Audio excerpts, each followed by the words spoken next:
ఎందుకు ఏలియాని ఒక విధవరాలి దగ్గరికే పంపాడు? ఎందుకు?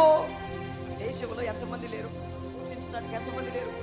ఎందుకు ఆమె దగ్గరికే పంపాడు? అభిషేక్ దగ్గరికి మనం ఎందుకు ఆమె దగ్గరికే పంపాడు?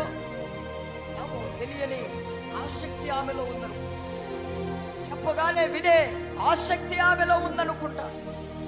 ప్రార్థించే, ఎవరికి తెలియకుండా రహస్యంగా ప్రార్థించే స్వభావం ఆమెలో ఉందంటారా? యెహోవాను ఎరిగిన బిడ్డంటారా?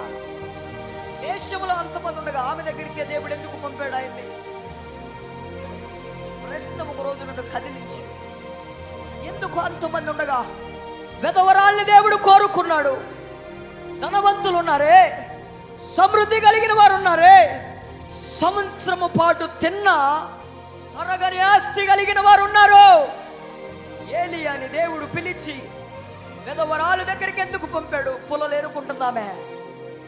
ఆమె దగ్గరకు వచ్చి, అమ్మ ఒక అప్పం నా కొరకు నువ్వు తీసుకొని రా అంటే ఏమంటుంది? అయ్యా, ఇందులో కొంచెము నూనె ఉంది, కొద్దిగా పిండి ఉంది, ఇది నా కుమారుడుకు పెట్టిన తర్వాత తినడానికి ఏమీ లేదు, మేమేం చేయాలిగా? చచ్చిపోవాలి, ఇది తిని మేము చచ్చిపోవాలి. ఇక ఆహారమే లేనింటికి దైవజనుడు పంపుతున్నాడు. ఎందుకో తెలుసా? అది శిథిలమైపోయిందని ఆయనకు తెలుసు, అది పాడైపోయిందని ఆయనకు తెలుసు, ఇక మరణించాల్సిందే, వేరే దిక్కు లేదని ఆయనకు తెలుసు.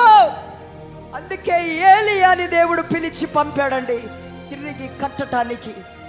ఎప్పుడైతే అప్పాన్ని తీసుకొచ్చిందో, ఎప్పుడైతే నూనెను తీసుకొని వచ్చిందో, ఇక ఆ నూనె అయిపోలేదు, ఉన్న పిండి అయిపోలేదు.